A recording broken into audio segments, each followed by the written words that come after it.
Tarô, Arcano 20, a ressurreição.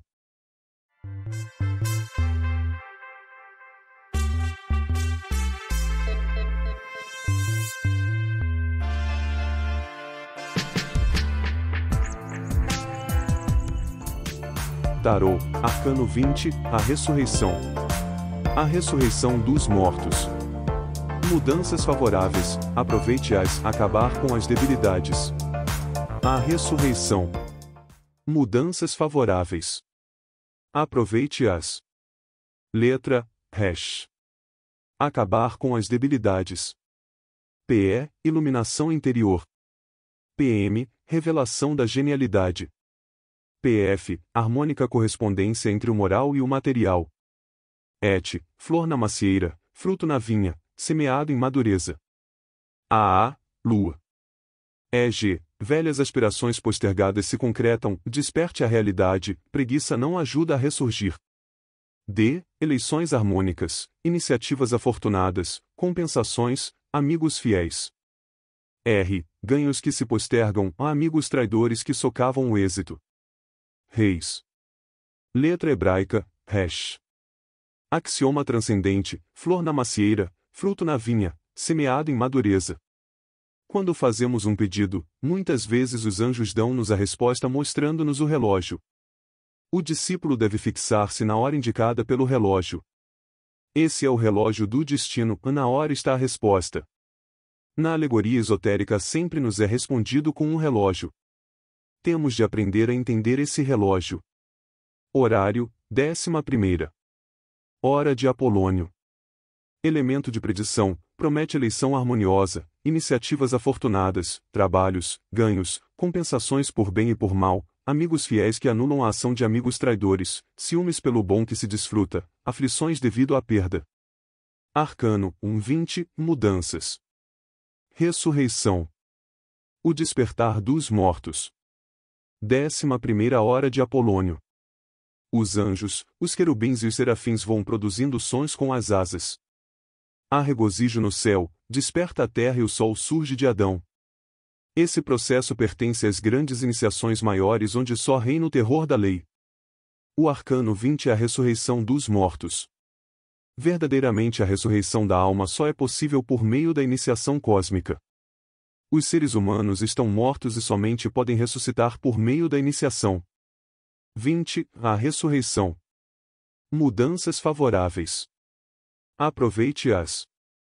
Letra, hash. Acabar com as debilidades. PE, iluminação interior. PM, revelação da genialidade.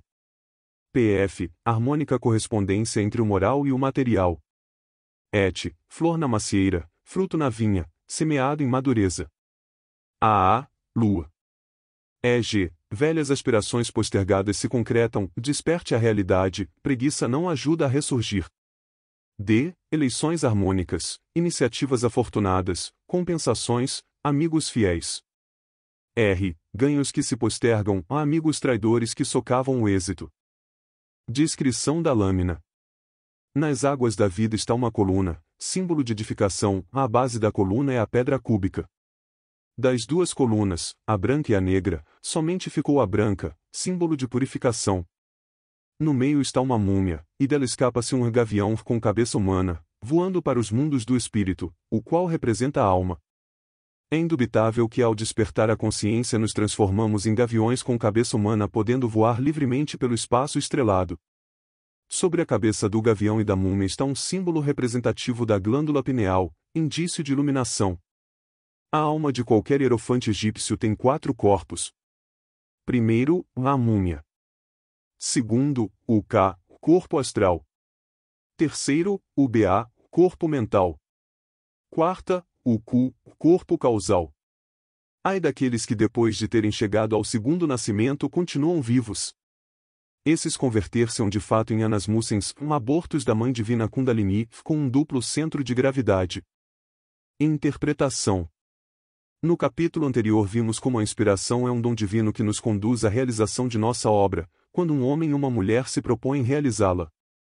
Na ressurreição, encontramos as chaves que nos permitem conseguir a iluminação interior, que nos permitem aperfeiçoar os trabalhos que, posteriormente, nosso Cristo íntimo deverá realizar, feito homem, onde o herói solar se apoderará do Santo Graal, cálice no qual foi depositado o sangue do Redentor do mundo. A nós, míseros humanos, nos corresponde trabalhar nos infernos de todos os nossos planetas internos. Estes infernos estão representados pelas trevas de nosso subconsciente. Na ressurreição, encontramos a resposta de nosso estado atual, o qual nos define como mortos viventes, animados por uma vida claramente física que age de acordo com as condições que a natureza nos coloca.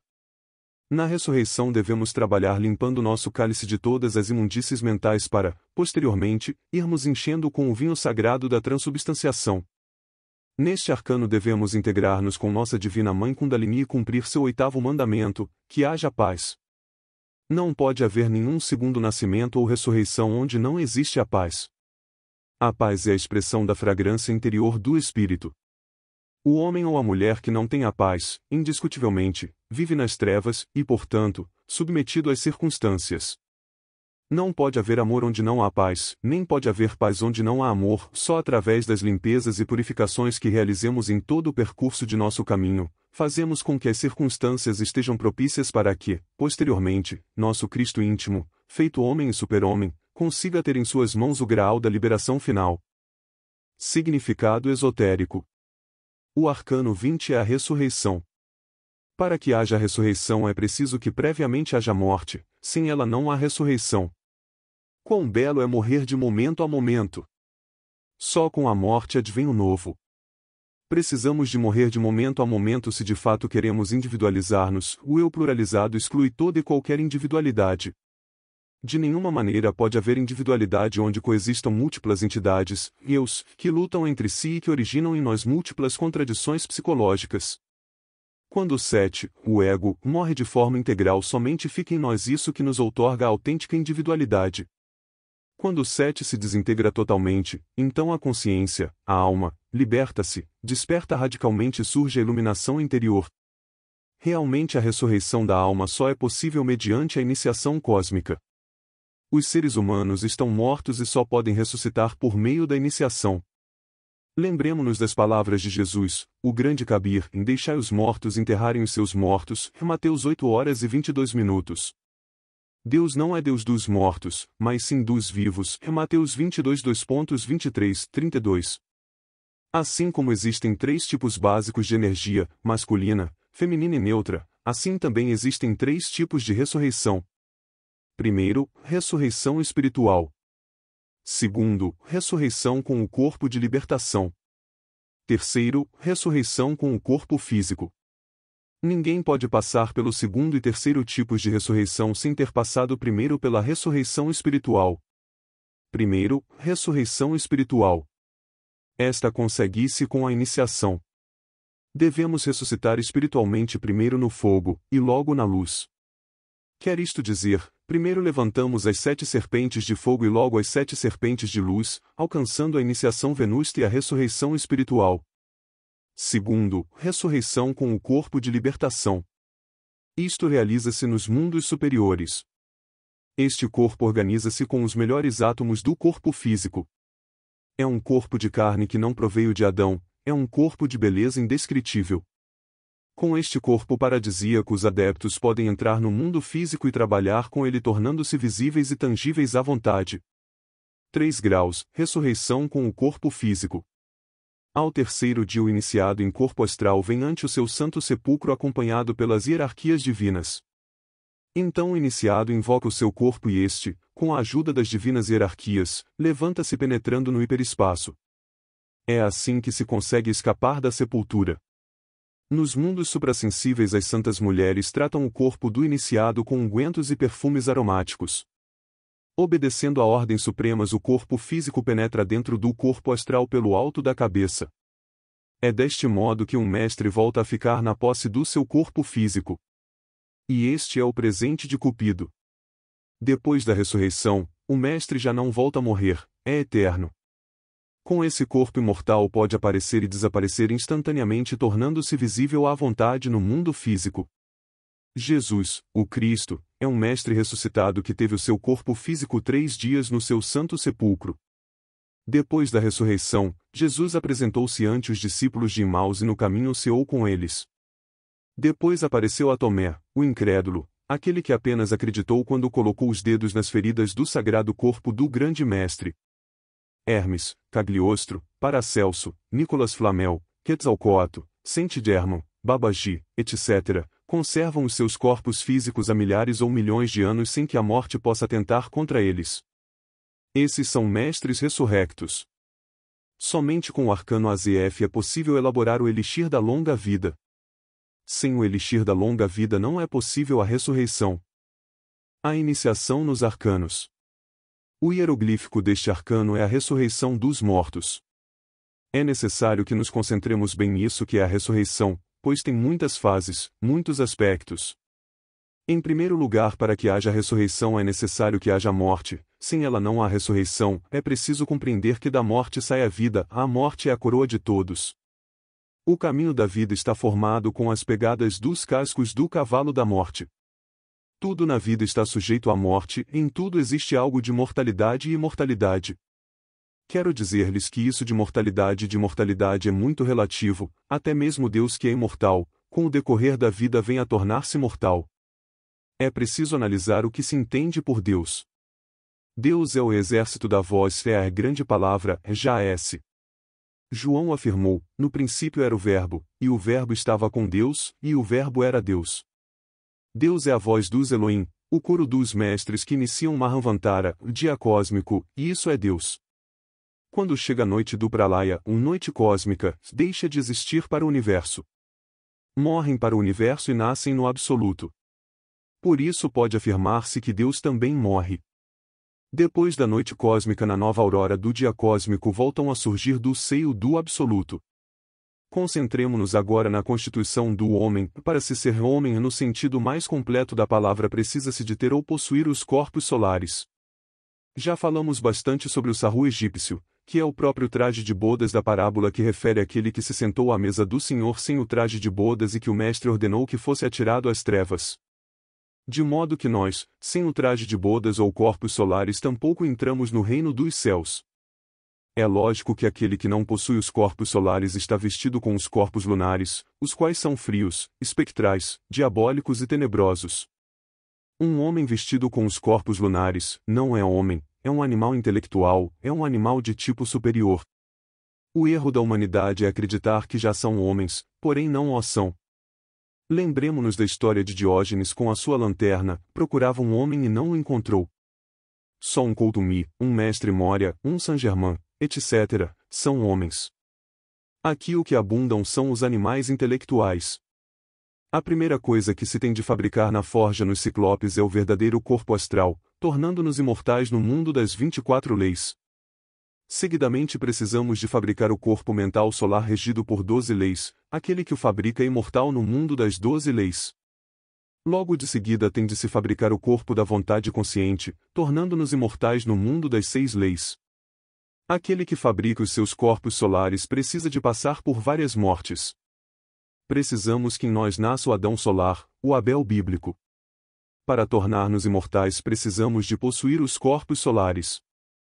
Se queremos emancipar-nos ou metermos-nos pelo caminho do fio da navalha, a senda da revolução da consciência, temos de descer à nona esfera da natureza, que nada tem que ver com a condição anterior. Descer a nona esfera é revolucionarmos-nos contra o cosmo, contra a natureza, contra tudo, é desse modo como fabricamos os corpos solares e encarnamos o real ser, convertendo-nos num duas vezes nascido. Em verdade vos digo que se não nascerdes de novo não podereis entrar no reino dos céus. O Adão celestial está vestido com os corpos solares, passando por várias mortes, aniquilando o eu. Nós trazemos do passado essa multiplicidade de eus. Dentro do ser humano não existe verdadeira individualidade e esses eus personificam a preguiça, a gula, a luxúria, a ira, etc., etc. Esse ego que está vestido com os corpos lunares é o Adão lunar, o Adão de pecado. Precisamos que dentro de nós nasça o Adão solar. O duas vezes nascido encontra-se ante dois caminhos, o da direita e o da esquerda. Aquele que se decida a dissolver o ego toma o caminho da direita para converter-se num ser inefável, aqueles que não se decidem a dissolver o ego tomam o caminho da esquerda e convertem-se em seres diabólicos, ninhanas mussens, abortos da mãe cósmica, Mas isso não é tudo, precisamos de destruir as sementes do Zeus, banhar-nos nas águas do Letiu, para esquecer todas as maldades do ego e depois banhar-nos nas águas do Eu-Know e para fortalecer as virtudes e sermos confirmados na luz. Até aqui, todo o trabalho corresponde ao planeta Terra, foi alcançada aqui a inocência, contudo ainda ficaram os cascarões dos corpos lunares que devem ser destruídos nos infernos lunares. Tem de se destruir o demônio Apopio ou corpo de desejos, o desejo sexual e o desejo de toda índole. Este Apopio é um demônio terrivelmente perverso e se destrói nos infernos lunares antes de ascender ao céu lunar. Mais tarde continua-se o trabalho no planeta Mercúrio onde tem de se destruir a mente animal, o demônio Rai, o qual é a mente animal diabólica. Tal veículo não é mais do que um demônio e temos de o destruir nos infernos atômicos de Mercúrio. A morte do demônio Apopi, o terrível monstro das apetências, significa tremendos superesforços, supertrabalhos, somente assim se consegue destruir o demônio Apopi e o demônio Rai. O Adão de pecado deve morrer, é preciso que tudo o que temos de terreno, de animal, morra para ressuscitarmos no coração de Osíris. Aquele que fabricou os corpos solares já não precisa de carregar com esse lastre dos desejos e apetências, tem de lhe ser dada a morte através de grandes purificações. Osíris significa ir para além das profundezas, ir para além dos desejos e da mente. Quando retornarmos ao pai Osíris, à mãe Ísis e ao íntimo Horus, a tríade fica completa, perfeita, autorrealizada. Esta é a ressurreição dos mortos, temos aqui morte e ressurreição. Eu estive reencarnado na terra sagrada dos faraós durante a dinastia do faraó Quefren. Conheci a fundo os antigos mistérios do Egito secreto e na verdade vos digo que nunca pude esquecê-los. Há duas classes de múmias, uma delas corresponde aos defuntos cujo cadáver foi submetido aos processos de mumificação e a outra classe, aos defuntos em estado de catalepsia. Havia um segredo muito especial sobre a mumificação, retiravam-lhe o cérebro, as vísceras e o coração, sendo conservadas em vasos sagrados e no lugar oco do coração era colocado o símbolo da vaca sagrada de ouro e os atributos de Hathor. Os corpos conservavam-se em virtude de os egípcios manterem neles o corpo etérico. Utilizavam sabiamente vendagens sobre os chakras, nas palmas das mãos, na curvatura dos pés e untados com mel de abelhas para ajudar a conservar a múmia. Sobre esta eram colocados gênios elementais para proteger e estes postos sob a proteção de Ker, o gênio da terra. Ainda que as minhas palavras possam parecer enigmáticas e estranhas, em verdade vos digo que o meu corpo físico não morreu e contudo desci ao sepulcro. Há outro tipo de múmias, o da catalepsia. O meu caso não foi com certeza uma exceção, muitos outros hierofantes desceram ao sepulcro no estado catalético. Que esse tipo muito especial de múmias continuem vivas e sem qualquer alimento, porém com todas as suas faculdades naturais em suspenso, é algo que de modo algum deve surpreender-nos. Recordai que os sapos durante o inverno, sepultados entre o lodaçal, jazem cadavéricos sem qualquer alimento, contudo na primavera retornam à vida. Ouvisteis já falar sobre a invernação? A catalepsia egípcia vai muito mais longe, ademais está sabiamente combinada com a magia e a química oculta. É óbvio que a minha alma escapou-se do corpo, é indiscutível que esse tipo muito especial de mumificação não foi óbice para que continuasse o meu ciclo de reencarnações. Depois da minha morte, a minha alma poderia reincorporar-se definitivamente nessa múmia se o Pai assim o quisesse. Então tal corpo sairia do estado catalético definitivamente e a minha alma vestida com essa carne poderia viver como qualquer pessoa, viajando de país em país. Voltaria a comer, a beber, a viver debaixo da luz do sol, etc., etc. Tal múmia seria retirada definitivamente do sepulcro através da quarta dimensão. A sabedoria asteca e egípcia foi atlante esta por sua vez lemúrica. Os lêmures e os atlantes eram de estatura gigante e construíram as grandes pirâmides de Teotihuaca e do Egito. Síntese. O ouro potável é o próprio fogo da Kundalini. A medicina universal está no ouro potável. Nós devemos de acabar com toda a classe de debilidades humanas. As serpentes do abismo tentam roubar ao discípulo o ouro potável. O discípulo que se deixa cair, tem depois de lutar muitíssimo para recuperar o que foi perdido.